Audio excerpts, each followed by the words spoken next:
Good morning student. आज हम कक्षा 9वीं का पाठ कैसे बचे उपभोक्ता धोखाधड़ी से पढ़ेंगे। तो सबसे पहले तो इसका जो मीनिंग है उपभोक्ता, ये आपको पता होना चाहिए कि उपभोक्ता होता क्या है।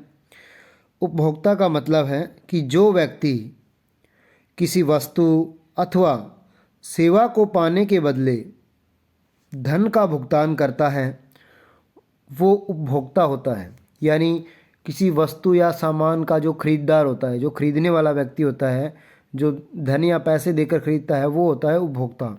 और कैसे बचे उपभोक्ता धोखाधड़ी से, यानी उनके साथ किसी प्रकार की ठगी ना हो, किसी प्रकार का कोई धोखा ना हो, उससे किस प्रकार से बचा जाए, इस पे ललिता गोयल जी ने लिखा है और ग्राहकों को यानी उपभोक्ता को जागरूक करने का प्रयास किया है।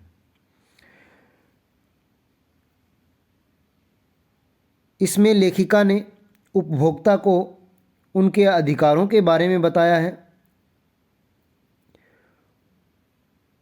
कोई कभी उन्हें पुरानी दवा दे देता है तो कभी जो उत्पाद होते हैं उन पर गारंटी होने पर भी सर्विस नहीं दी जाती है। कभी कोई सामान लिखे हुए वजन से कम निकलता है।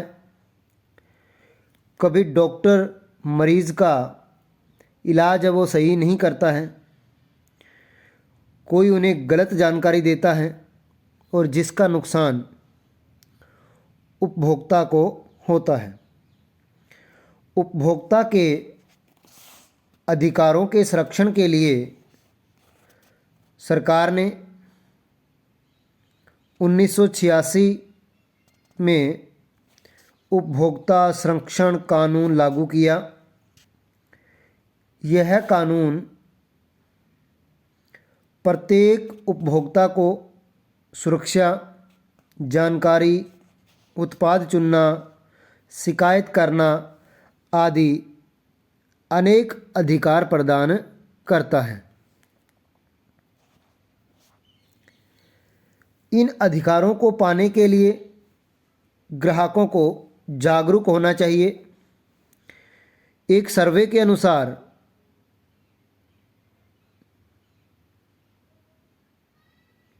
आज तक देश के केवल 20% ग्राहक ही उपभोक्ता संरक्षण कानून को जानते हैं।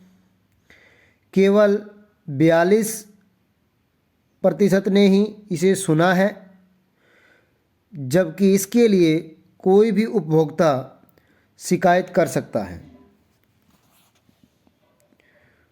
कोई भी शिकायतकर्ता सादे कागज पर उपभोक्ता फोरम में शिकायत भेज सकता है।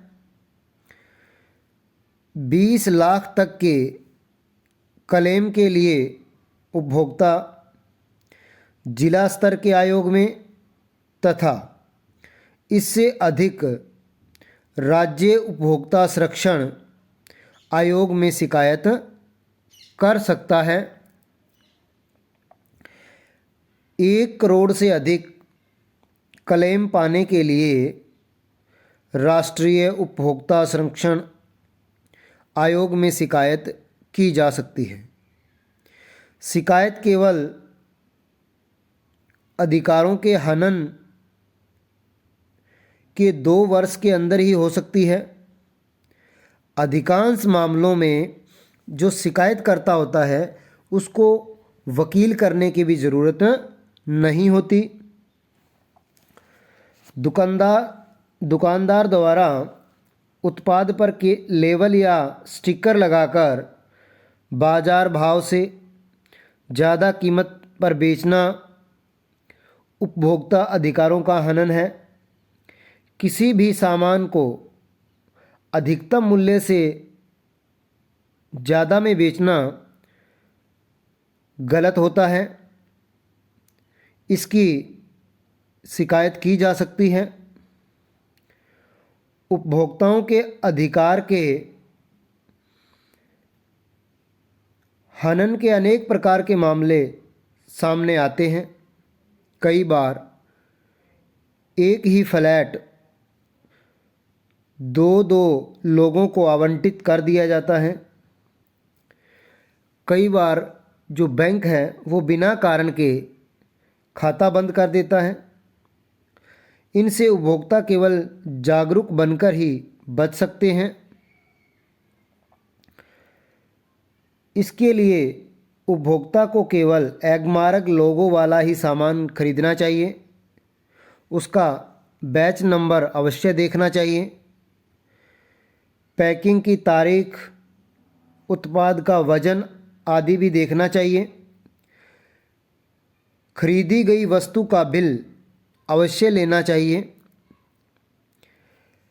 गारंटी कार्ड जो होता है उसके ऊपर दुकानदार के हस्ताक्षर अवश्य करवाएं। और उपभोक्ता जो है इंटरनेट के द्वारा भी अपनी शिकायत कर सकता है और इसके ऊपर 72 घंटे में कार्रवाई शुरू हो जाती है। और जो दूसरा पक्ष होता है उसको 14 दिन के अंदर अंदर शिकायत दूर करने के निर्देश दिए जाते हैं। यही नहीं, उपभोक्ता 1800114000 राष्ट्रीय उपभोक्ता सहायता नंबर पर भी अपनी शिकायत दर्ज करा सकता है। इस तरह ग्राहक अपने अधिकारों के प्रति जागरूक होकर अपने साथ होने वाली धोखाधड़ी से बच सकता है। तो स्टूडेंट, इस पाठ को आपने अच्छे से पढ़ना है और अपने आप इसके क्वेश्चन फाइंड आउट करने की कोशिश करनी है। नेक्स्ट वीडियो में मैं इसके क्वेश्चन आंसर है वो डाल दूँगा। Thank you.